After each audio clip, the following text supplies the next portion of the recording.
Anushka Prabhas combination లో రూపొందిన తాజా సినిమా బాహుబలి ది కంక్లూజన్.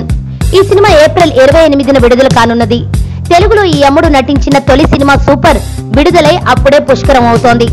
సింప్లిసిటీకి మారు పేరు ఈ అమ్మడు అని పరిశ్రమలో అందరి చేత అనిపించుకున్న ఈ సుందర్ని కదిలిస్తే చాలా విషయాలే చెప్పుకొచ్చింది. గెలుపు ఓటములను చూసి భయపడటం దేనికి, అసలు వాటిని పట్టించుకోవడం ఎందుకు? ప్రయత్నమే మన చేతిలో ఉన్నది, ఫలితం కాదు. తప్పు చేయనప్పుడు నేను దేనికి భయపడాలి?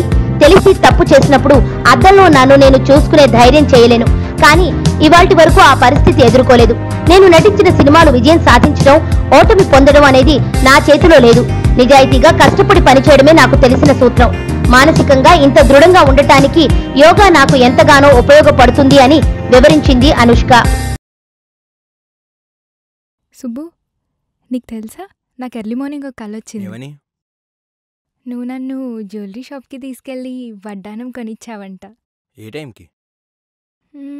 గుర్తులేదు సుబ్బు, 5కి అనుకుంటా. అదే మరి 5కి మీ బాబు వచ్చి బిల్లు కట్టినట్టు నాకు కాల్ వచ్చింది.